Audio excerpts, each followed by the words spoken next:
Hello friends, welcome to my YouTube channel commerce classes by SK. यहाँ हम commerce के सभी टॉपिक्स को बहुत ही इजी एंड डिटेल वे में वन बाय वन कवर करेंगे। सो गाइस, मेरे चैनल से जुड़े रहने के लिए मेरे चैनल को लाइक कीजिए, सब्सक्राइब कीजिए और अपने फ्रेंड्स के साथ शेयर कीजिए। अपने मनपसंद टॉपिक को समझने के लिए आप कमेंट भी कर सकते हैं। मैं आपके टॉपिक्स को लाने की पूरी कोशिश करूँगी। ठीक है गाइस, आज का जो टॉपिक है difference between preference share and equity share, difference between capital reserve and reserve capital. इनमें हम डिफरेंसेस पढ़ने वाले हैं आज। चलिए स्टार्ट करते हैं आज का। Difference between preference and equity share on the basis of rate of dividend. Preference shares का जो डिविडेंड होता है वो फिक्स्ड होता है, उसकी रेट फिक्स होती है। ठीक है, इक्विटी शेयर्स की जो रेट ऑफ डिविडेंड है वो फिक्स नहीं होती है। वो जो हमारे बोर्ड ऑफ डायरेक्टर्स होते हैं वो डिसाइड करते हैं कि इक्विटी शेयर होल्डर्स को जो डिविडेंड है वो देना है या नहीं देना है। ठीक है, on the basis of right to get dividend, dividend is paid to preference share before it is paid to the equity share holder. जो प्रेफरेंस शेयर्स है उनको डिविडेंड इक्विटी शेयर होल्डर से पहले दिया जाता है, जबकि इक्विटी शेयर होल्डर को जो डिविडेंड है वो लास्ट में प्रेफरेंस शेयर होल्डर को पे करने के बाद दिया जाता है। ठीक है, on the basis of dividend redemption year, preference shares को रिडम्प्ट किया जा सकता है, यानी कि उनको रीपरचेज किया जा सकता है। एंड इक्विटी शेयर्स में कंपनी उनको बाई बैक करती है अपनी ड्यू डेट पे, यानी कि ड्यू डेट पे उनको वापस खरीद सकती है। ठीक है, on the basis of voting rights, जो प्रेफरेंस शेयर्स हैं उनको वोटिंग राइट नहीं होता है, वोट करने का अधिकार नहीं होता है। इक्विटी शेयर होल्डर्स को वोट करने का अधिकार होता है, ये कंपनी के ओनर्स होते हैं। ठीक है, on the basis of types, preference shares के 8 टाइप होते हैं, जबकि इक्विटी शेयर्स का कोई टाइप नहीं होता है। On the basis of risk, preference shares में लो रिस्क होता है, यानी कि कम रिस्क होता है, क्योंकि इनका जो डिविडेंड है वो फिक्स होता है, इनको एक फिक्स रेट से डिविडेंड पर ईयर मिलता है। इक्विटी शेयर्स होल्डर्स का रिस्क जो है वो ज़्यादा होता है, बिकॉज कि इनको एक फिक्स डिविडेंड नहीं मिलता है। ठीक है, on the basis of control, जो प्रेफरेंस शेयर्स होते हैं उनका मैनेजमेंट पर कोई कंट्रोल नहीं होता है। इक्विटी शेयर होल्डर्स का जो मैनेजमेंट पर कंट्रोल होता है, क्योंकि जो हमारे इक्विटी शेयर होल्डर्स होते हैं उनको मेंबर्स चूज़ करने का, बोर्ड ऑफ मेंबर्स को चूज़ करने का राइट उनके पास होता है, इसलिए उनके पास कहीं ना कहीं मैनेजमेंट को कंट्रोल करने का राइट भी होता है। ठीक है, आई होप कि आपको इनके डिफरेंस अच्छे से क्लियर हो गए हैं। चलिए गाइस नेक्स्ट देखते हैं। चलिए, difference between capital reserve and reserve capital on the basis of meaning के बेस पे देखते हैं। जो कैपिटल रिजर्व और रिजर्व कैपिटल, गाइस दोनों वर्ड को देखने में बिल्कुल भी डिफरेंस नहीं लग रहा है कि दोनों सेम ही है, बट हम इनको पढ़ेंगे तब समझ में आएगा कि इन दोनों में कितना डिफरेंस होता है।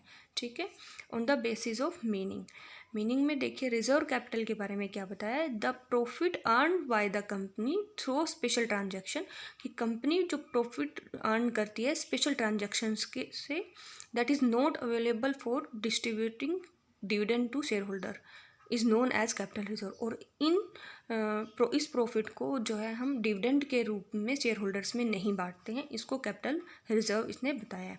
अब इसने आगे बताया कि capital reserve is that reserve, वो रिजर्व होता है which is created out of capital profit, यानी कि कैपिटल प्रॉफिट में से निकलता है।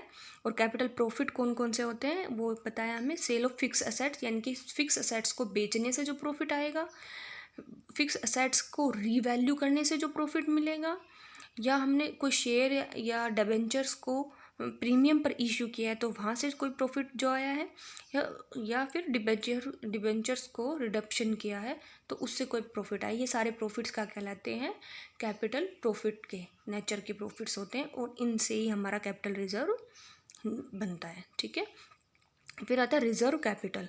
रिजर्व कैपिटल क्या होता है। The part of uncalled capital, ये अनकोल्ड कैपिटल का पार्ट होता है, that is called up only on the event of companies liquidation या wind up is known as reserve capital. और इसका यूज, यानी कि इसको कब कोल्ड अप किया जाता है, जो वाइंडिंग अप के टाइम पे, इसको वाइंडिंग अप के टाइम पर ही जो कंपनी है वो कॉल्ड अप करती है, ठीक है।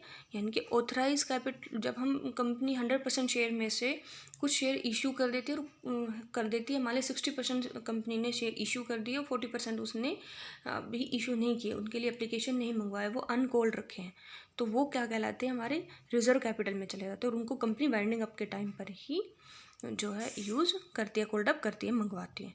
Next, on the basis of created out of capital, reserve capital profit से निकलता है और रिजर्व कैपिटल ऑथराइज कैपिटल से निकलती है।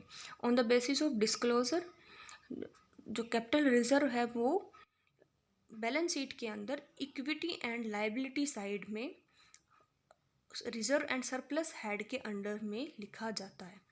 कहाँ?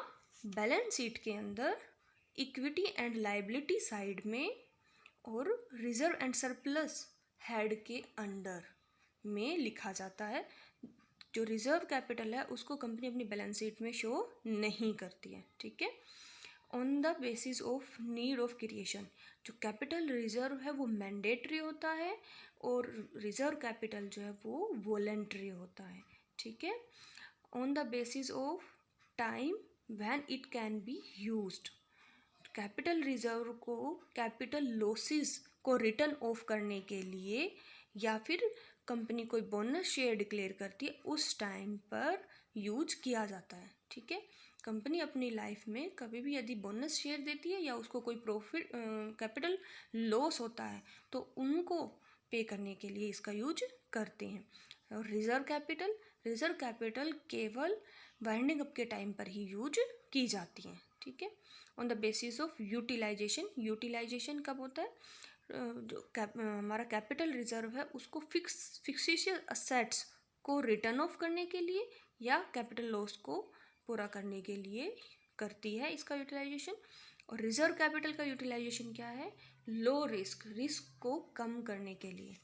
ओके गाइज, आई होप आपको इनके डिफरेंसेस अच्छे से समझ आ गए हैं।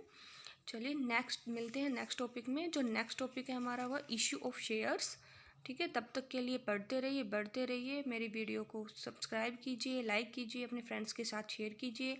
अगर वीडियो अच्छी लगे तो अच्छे अच्छे कमेंट्स कीजिए। एंड गाइस, अगर आपको कुछ अच्छा नहीं लगा है तो वो भी आप मुझे कमेंट करके बता सकते हैं, मैं उसको दूर करने की पूरी कोशिश करूँगी, ठीक है गाइस। तब तक के लिए गुड बाय।